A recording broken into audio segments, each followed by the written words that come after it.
자칭 이 시대의 참 예언인 정청래 전 의원님 어서 오십시오. 네, 안녕하십니까. 정청래입니다. 예, 뉴스쇼가 주목한 뉴스메이커 정두원 전 의원 어서 오십시오. 네, 안녕하세요. 서로 한번 맞절. 맞죠? 뭐 엊그저께 또 봤는데. 대신 윙크. 윙크. 상대방 코너를 평소에 들으셨어요? 저 정청래 의원님. 월간 정두원 들어보셨어요? 한 번도 들어본 적이 없습니다. 아니, 왜 안 들으세요? 남의 코너 모니터 하셔야죠. 들을 시간이 없어요. 들을 시간. 월간 정두원. 근데 이제 기사로는 봤어요. 기사로 많이 보셨죠. 네. 정두원 의원님 월간 정청래 들어보셨어요? 저도 기사로만 봤어요. 이 두 분이 서로에 대한 모니터를 충분히 안 하고 오늘 나오셨네요. 한 분씩만 나와도 상당히 화제가 되는 정말 기사가 수십 개 정도 쏟아질 정도의 화제의 코너였는데 오늘은 두 분이 한 자리에 나오셨으니까 과연 어떤 이야기들을 쏟아내실지 참 기대가 됩니다. 벌써부터 문자가 많이 들어오네요. 박은영님 오늘이 잔칫날입니까? 정브라더스 두 분이 다 나오셨네요. 기대합니다. 이런 문자들. 자, 이 두 분이 나오셨으니까 뭐 지금 대선판의 가장 큰 화두부터 우리가 풀어봐야죠. 과연 문재인 대세론이냐 안철수 대체론이냐. 이 얘기부터 시작을 해보겠습니다. 일단 짧게 답 주세요. 지금 대선판에 실제로 지각 변동이 있는 거냐 아니면 일종의 착시 현상이냐. 정두원 의원님 있다 아니다 어느 쪽입니까? 있다죠. 있답니까? 정청래 의원님 있다 아니다. 있기는 하지만 없다. 있긴 하지만에 들어가 방점이 찍히는 거예요? 없는 거에 찍히는 거예요? 뒤에 있죠. 없답니까? 네, 없답니다. 있다 없다로 갈렸네요. 아니 정두원 의원님. 네. 전 지금 사실은 있다 하셔서 깜짝 놀랐어요. 왜냐하면 지난 월간 정두원에서는 이번 대선 이미 끝났다. 대이변 없는 한 문재인이다. 그 재미없는 대선이다. 이렇게 말씀하셨잖아요. 이거 뉴스로도 많이 나갔는데. 근데 상황이 변했다고 보세요? 제가 너무 성급했다는 생각이 듭니다. 아 이렇게 인정하고 가시면 어떡해요? 아 잘못은 인정해야죠. 잘못 인정. 네. 왜 성급하셨고 왜 뭐가 달라진 겁니까? 아니 지금 맹렬한 기세로 이제 추격을 하다가 거의 양강 구도로 굳어지는 것 같아요. 그래서 안철수. 문재인 대세로는 사실 이제 끝난 것 같다. 지금 앞으로 한 달 남았는데 예. 이 추세가 계속 가면은 정말 뒤집힐 수도 있는 상황이 오겠죠. 그러니까 아슬아슬합니다. 문재인 대세로는 적어도 끝났다. 네. 누가 될지는 모르지만 아슬아슬한 지경까지 갔다. 정청래 의원님 어떻게 보십니까? 지금 여전히 당선 가능성은 여전히 여러 여론조사에서 60% 이상 압도적으로 3배 이상 차이로 문재인 후보가 앞서가고 있습니다. 그러니까 누구를 지지하십니까 이렇게 묻는 거 말고 네. 누가 당선될 것 같습니까라고 물으면 그것은 평판이거든요. 그렇죠. 또 하나의 핵심 여론이거든요. 민심이고. 예. 그렇게 봤을 때 보통 대세로는 당선 가능성을 두고 대세론을 얘기하고 있습니다. 그렇기 때문에 일시적으로 안철수의 거품 현상이 있긴 하지만 이것은 조정 국면을 거쳐서 문재인 우위로 계속 유지될 것 같다 이런 생각입니다. 잠시의 착시 현상, 네, 그렇습니다. 거품이다 이렇게 보세요. 네, 그리고 그 이유가 예. 양자 대결이라는 것이 불가능하지 않습니까? 불가능한 걸 가지고 여론조사 한 걸 가지고 그걸 가지고 다시 안철수 띄우기에 여념이 없는 많은 언론들의 그런 것을 봤을 때 착시 현상으로 지금 형성되어 있다. 양자 대결은 불가능한 판이라고 보세요? 불가능하죠. 불가능합니다. 아니 근데 국민의당에서 얘기하는 건 인위적으로 양자를 만들겠다는 게 아니라 단일화하겠다는 게 아니라 국민들이 알아서 안철수 쪽으로 표를 몰아줄 것이다. 인위적으로 여론조사를 양자만 놓고 했는데 문제는 뭐냐면 양자 대결을 한다면 유승민, 홍준표, 심상정이 사퇴한다는 걸 전제하지 않습니까? 그 전제한다는 여론조사 설문 조항을 설계를 그렇게 한 거죠. 그래서 대체적으로 여론조사 전문가들 업계에서는 그 설문조사는 잘못된 거다. 그래서 저는 심지어 당에게 그렇게 가상 대결을 하는 것 자체가 허위 사실 유포일 가능성이 있다. 그렇기 때문에 중앙선관위에 유권 해석을 의뢰해야 된다라고 저는 요구하고 있습니다. 그 정도까지 얘기하셨어요. 양자 대결은 어차피 불가능한 판이다. 따라서 거품 현상이다. 정두원 전 의원님 어떻게 보십니까? 양자 대결이 이제 현실을 반영하는 건 아닌 건 분명하지만은 지난번 선거 때 노무현이란다. 문재인 후보는 양자 대결에 대해서 그렇게 잘못됐다고 그런 적이 없어요. 그러니까 본인이 이기는 걸로 나왔을 때도 거기 뭐 그때는 왜 아무런 얘기 안 하다가 그때도 이런 조사를 했었는데 왜 그때는 아무 말도 안 했느냐. 그러니까 지금 이상하게 입장이 이렇게 바뀌었어요. 아니 그 초조해서 그런 거 아니에요 혹시 정청래 의원님? 아니 문재인 후보의 입장이 아니라 제 입장입니다. 그래서 입장이 문재인 후보가 바뀐 건 없어요. 문재인 후보도 마찬가지로 얘기하던데요. 정청래 의원은 일단 좀 약간 초조하세요? 그런 거 없고요. 그러니까 설계가 잘못됐다니까 여론조사. 예, 그건 다 지적하고 있지 않습니까? 정두원 의원님 말이 이어가셔도 좋습니다. 그래서 양자 대결이라는 거는 현실적으로 뭐 좀 어렵더라도. 그 국민들이 이제 참고하라고 그렇게 해보는 거거든요. 그건 참고하라는 건데 그걸 갖고 잘못됐다고 얘기할 필요가 없어요. 본인이 그 당시에는 또 잘못됐다는 얘기 안 하다가 이제 와서 잘못됐다. 아니 참고서를 잘못 만들면 시험 보는데 지장이 많이 있습니다. 참고하라고 만들었는데 잘못 만든 거다. 참고서도 교과서도 그럼 맞게 지난번에는 만들어야죠. 왜 지적 안 하셨냐? 잘못된. 지난번에 그런 적이 있었습니까? 설계를 잘못한 경우는 없었죠. 아니 지난번에도 양자 대결 했었는데 문재인 후보가 높게 나온 적이 있었어요. 그때는 이거 봐라 이제 그렇게 했었거든요. 제가 지금 지난번 참고서를 가지고 있지 않아서 일단 요건 요 정도로 하고 정두원 전 의원님 그래서. 양자 대결로 가면은 뭐 어쨌든 이길 수 있다라고 보시는 거예요? 왜 이길 수 있다고 보시는 거예요? 그러니까 현 상태에서는 이제 내일 선거한다면 문재인 후보가 이기죠. 근데 지금 추세가 점점 좁혀지는 추세가 문제입니다. 그러니까 막 며칠 사이에 10% 넘게 벌어져 있던 것이 이제 오차범위 내로 좁혀지고 있거든요. 그러니까 이 추세가 이제 무섭다는 거고. 왜 이런 추세가 생겼다고 보여요? 갑자기 왜 이러는 겁니까? 이제 보수층들이 결국 이제 홍준표나 유승민 갖고 안 되니까 그러면 누가 덜 싫은 사람이 누구냐. 그러니까 싫은 사람보다 덜 싫은 사람을 이제 선택하는 거죠. 보수가. 보수가 이제 캐스팅 보터 역할을 지금 하고 있게 돼버렸어요. 그러니까 보수는 나 문재인 후보 싫어. 근데 홍준표 후보 있잖아요. 홍준표 후보도 싫어? 아니 어차피 이제 대통령이 되지 않을 건 분명하잖아요. 분명하니까. 그러니까 이제 자기 표가 사표가 되기를 원하지 않거든요. 그리고 또 누가 되는 게 이제 자기 싫다 그럴 경우에는 다른 사람한테 표를 던지는 경우도 있잖아요. 그러니까 안철수 후보가 너무 좋아서가 아니라 안철수보다는 문재인, 홍준표가 더 싫다. 이런 표들이 지금 안철수 후보를 찍고 있다. 차악을 선택하는 거죠. 그러니까. 그렇게 분석을 하시는 거예요. 최악이 아니라. 그러면 정두원 전 의원이 보시기에는 만약 더불어민주당의 후보가 본선 후보가 안희정 지사가 됐다면 상황이 좀 달라졌다고 보세요. 지금 판도가? 그렇죠. 그러니까 보수층이 역시 그 안희정 후보한테 이제 지지를 보낸 거 아닙니까? 그러니까 그러니까 이제 제가 옛날에 얘기했잖아요. 민주당 경선은 도저히 문재인이 이길 수 없다. 세종대왕 정도 오면 몰라도. 이순신 장군도 어렵다 그러셨잖아요. 그게 이제 민주당 경선 내부 구조고요. 이제 선거 구도는 또 다른 거죠.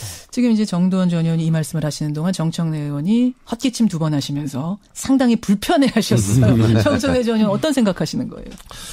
우리 앵커께서 생각하시기에 미류나무에 걸려있는 미류나무 위에 걸려있는 뜬구름이 계속 머문다고 생각하십니까? 뜬구름이라는 거는 계속 걸려있지 않죠. 흐르죠. 그렇습니다. 구름인데 써있는데. 맥주를 따더라도 거품이 있으면 그 거품은 가라앉게 돼 있죠. 지금 당선 가능성에서도 항상 지금까지 60% 이상으로 안철수 후보와는 3배 차이가 있고요. 적극 투표층 여기는 대체적인 여론조사가 20% 이상 차이가 있습니다. 이런 상태는 계속 유지되고 있고요.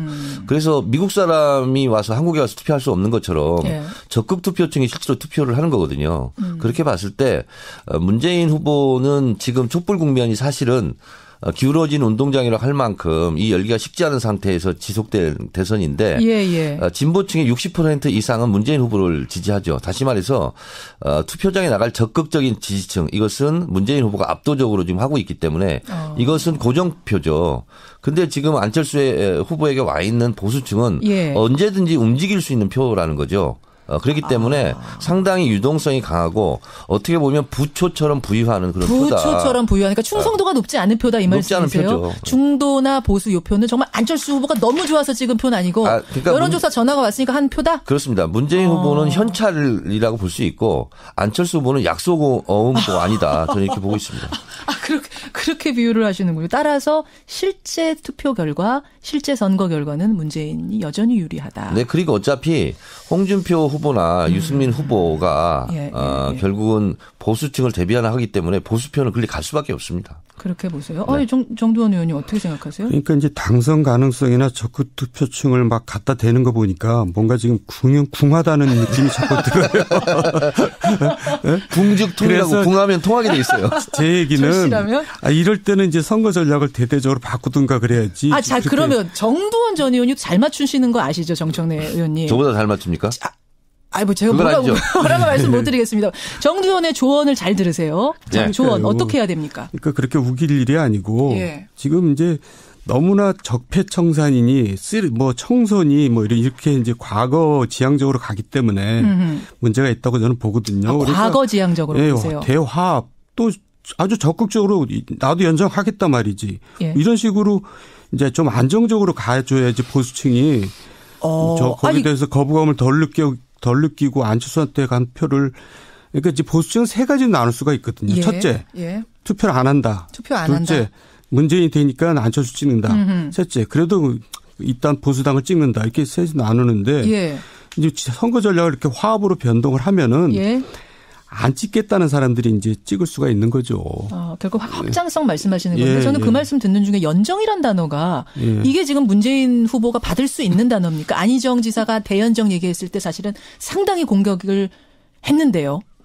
새로운 대한민국이 뭐냐 키워드 분석을 해보면 실제로 키워드를 가지고 여론조사를 하면 정의, 공정입니다. 그러니까 지금 5당 후보가 막 경선에서 이제 확정되다 보니까 이렇게 저렇게 이제 눈이 가기는 하지만 실제로 촛불 국면이 이 상황을 만들었지 않습니까? 그렇죠. 그렇다 보면 좀 차분해지고 이렇게 하다 보면 결국은 정의로운 대한민국을 원할 것이다 이렇게 보고 있고 안철수 후보 같은 경우는 사실은 정체성이 애매모호합니다. 연지 안지 잘 모르기 때문에 지금 보수표가 잠깐 걸쳐 있는 거거든요. 그래서 앞으로 안철수 후보 진영에서는 앞으로 갈까 뒤로 갈까 좌로 갈까 우로 갈까 상당히 그 과정 속에서 많은 곤란함을 겪을 것입니다. 그래서 선명한 깃발을 들고 그 깃발을 보고 지지자들을 오게 해야 되는데 앞으로 대선 선거운동이 상당히 어려울 것입니다. 그런데 선명한 오늘 이제 국민의당 분이 안 계시니까 제가 말씀드리면 선명한 깃발을 들면 집토끼를 모으는 건 확실하지만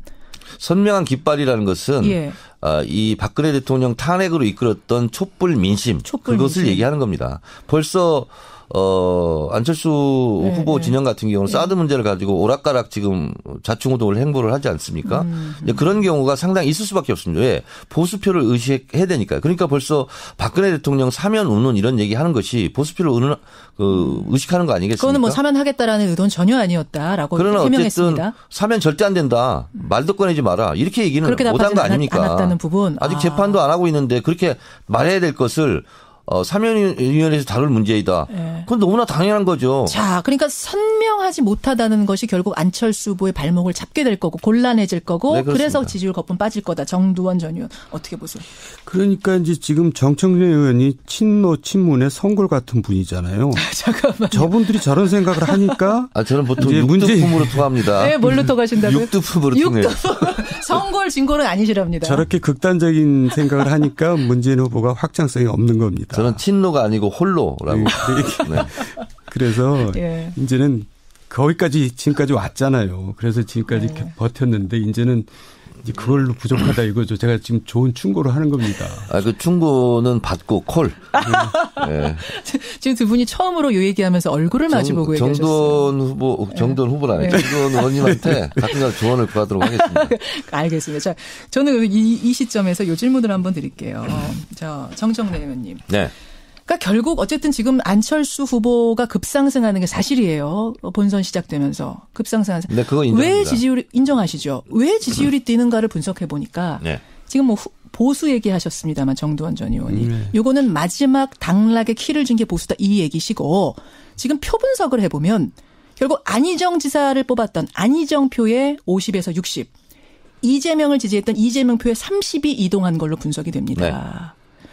이 표를 문재인 후보가 가져왔어야 되는 표인데 사실은 어떻게 이 표가 다른 당 후보에게 갔는가? 이거 어떻게 생각하세요? 일시적으로 지지자들 감정이 상할 수 있지 않습니까? 그래서 일시적으로 가 있는 거고요.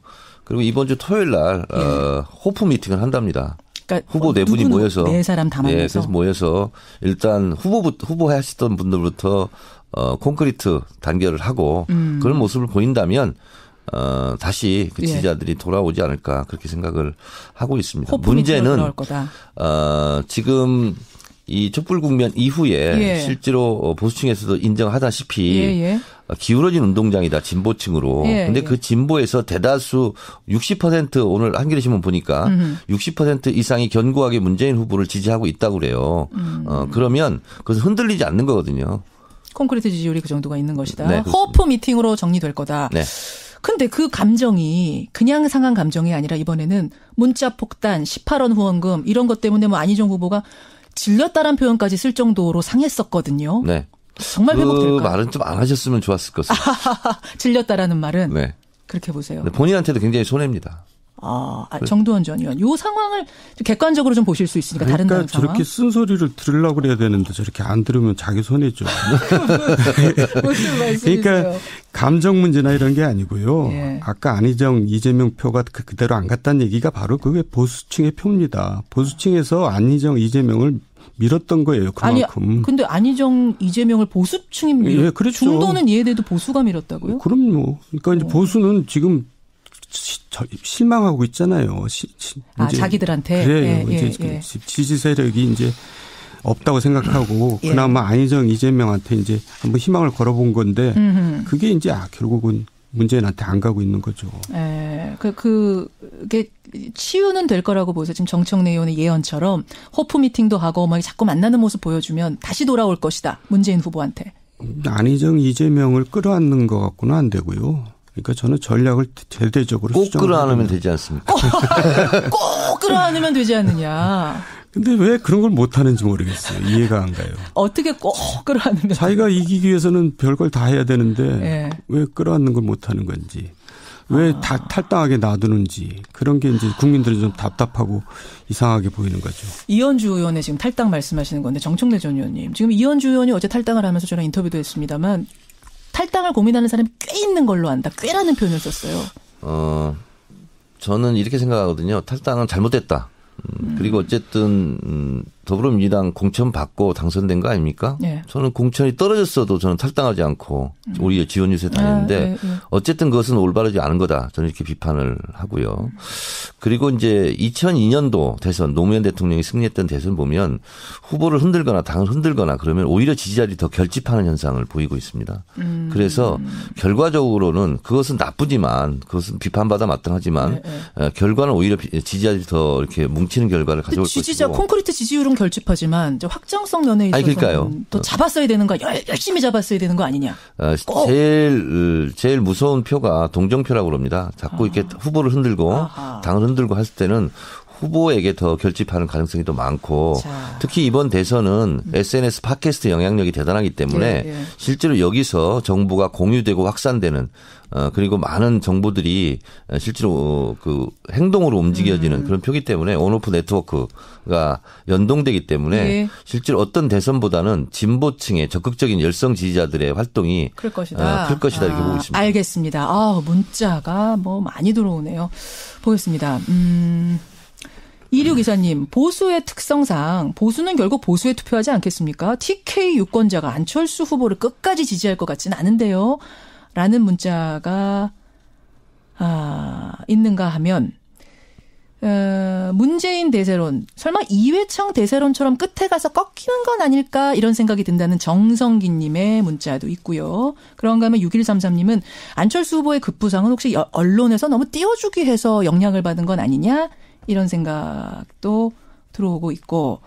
제가 10여 년 동안 지켜보면서 안철수 후보 확정된 순간 전 신문, 전 언론, 전 방송에서 그렇게 톱뉴스로 다룬 적을 저는 본 적이 없어요. 아니 그래도 39개 석을 갖고 있는 당의 후보니까 그렇게 해주는 거 아니에요? 다른 당 후보는 안 그랬을 거요. 심상정 후보를 그렇게 했습니까? 그래요. 정두원 전 의원님 보면 어떻습니까? 진짜 좀 띄우기 합니까 지금 물론 언론이? 보수 언론에서는 띄우기를 좀 하죠. 그래요? 예. 좀 하는 게 아니라 엄청 하죠. 띄우기를 하니까 뜬다는 게 문제는 거죠. 아니 보수 언론들이 일제히 띄우면 많이들 뜨잖아요, 진짜. 그리고 보수가 이제 왜 보수를 왜 안 찍냐 어떤 청취자께서 그러셨는데 저부터 자유한국도 안 찍습니다. 징그럽거든요. 징글징글하세요. 그러니까 그런 이제 민심이 굉장히 많은 거죠. 지금 무소속이시잖아요. 무소속이세요. 그렇지만 무소속이면 아무데나 찍을 수 있어요. 그래도 이제 제가 몸담았던 친정 같은 데인데 쳐다보기도 싫거든요. 쳐다보기도 싫으세요. 야, 이런 민심. 바로 이런 사람들이 지금 이번 대선에 키를 잡고 있는 거라고 보시는 거죠. 정청래 의원님. 정두원 의원님. 정청래 의원님도 그 부분은 동감하세요. 이 보수가 징글징글하다. 누구 찍어야 되지 하는 이 사람들. 그래도 중요합니까? 손가락 법칙이 있습니다. 가다가 보면 자기 친정 찍게 돼 있어요. 손가락의 법칙이 있다. 네. 자, 여러분은 어떻게 생각하십니까? 일단 의견 보내주시고요. 시간이 별로 없지만 하위 리그, 그러니까 중간 아래 리그 얘기 잠깐 해볼게요. 10% 이하 지지도를 보이는 그룹 홍준표, 유승민, 심상정 그리고 문재인. 문재인. 죄송합니다. 김종인. 문재인을 말한 게 문제네. 김종인 전 대표 얘기를 조금 하고 싶어서요. 네네. 이분 결국은 대선 출마 선언했습니다. 사실은 탈당 때보다도 좀 조용해요. 언론들은. 탈당할 때 떠들썩했던 거에 비해서. 이분이 정말 대통령이 되고 싶어서 출마한 것인가 아니면 다른 속내가 있는가. 정두원 전 의원 어떻게 보세요? 어제도 저녁 먹는데 누가 그런 얘기를 하더라고요. 이해가 안 간다고 그래서 제가 그랬어요. 세상에는 이해가 안 가는 일이 굉장히 많다. 제가 이렇게 얘기했거든요. 네. 사실 이해가 안 가고 별로 여기서 거론할 만한 별로 그래요? 필요가 없죠. 그럼 진짜 대선 대통령 하고 싶어 나오신 거예요? 뭐 다른 의도 없이? 의도가 하여간 일생에 한 번이라도 해보고 싶다 뭐 이런 거 아니겠어요? 이해가 잘 안 간다. 예, 이제 나중에 뭐 이제 후회는 없게 하자 뭐 이제 그런 거 말고는 이해가 안 가는 거죠. 정청래 전 의원은 어떻게? 출마 선언을 했으나 완주하지 못한다 이렇게 저는 생각합니다. 완주하지 못한 이유가요. 실제로 그 많은 선거 비용을 감당할 수가 없습니다. 무소속 후보가. 거기는 정당 보조금도 안 나옵니다. 예. 주목할 것은 김종인 그 후보의 최측근이라고 할 수 있는 이현주 의원이 탈당했습니다. 국민의당으로 갔습니다. 사람들은 언론은 왜 김종인 후보에게 안 가고 국민의당으로 갔을까? 저는 미리 가서 사전 터잡기 할 수 있다. 그런 가능성이 있다. 이렇게 생각하고 마지막에 안철수 후보 손을 들어주면서 드랍하는 그런 것을 저는 추측해 볼 수 있다. 네, 그건 저도 동의합니다. 그렇게 보세요. 네, 지지율 미미하지만 그게 어떤 분위기를 만들 수는 있기 때문에. 네, 그래서 나중에 이제 정부직을 생각할 수도 있죠. 정부직 하나를 받는 것을 생각할 수 있다. 자, 그런데 국민들은 제가 언제 말씀드렸죠. 우리 김현정 앵커한테 팩트, 의도, 태도가 중요하다.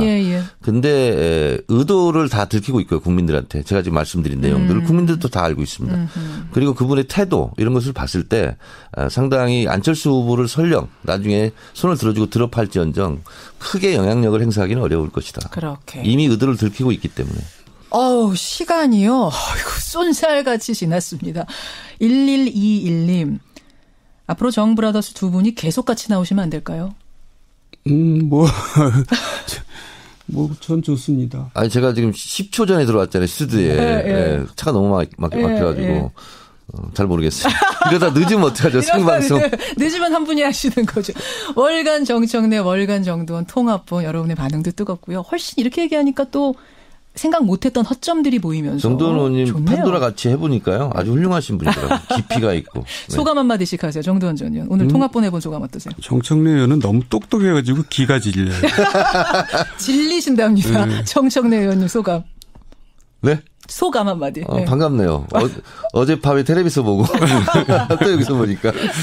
오늘 두 분 고생하셨고요. 이 두 분이 오늘 사실은 이제 밤에 일정도 많으신 분들인데 스튜디오에 생방송으로 이렇게 나와주는 거 참 성실함이고 청취자와 소통하기 위해서 새벽부터 달려오신 분들입니다. 이 두 분께 박수를 보내면서 통합본 종종 마련하겠습니다. 네. 나가서 해장국 같이 드세요. 네, 고맙습니다. 고맙습니다. 수고하셨습니다. 월간 정청래, 월간 정두원 통합본으로 마련한 특집이었습니다.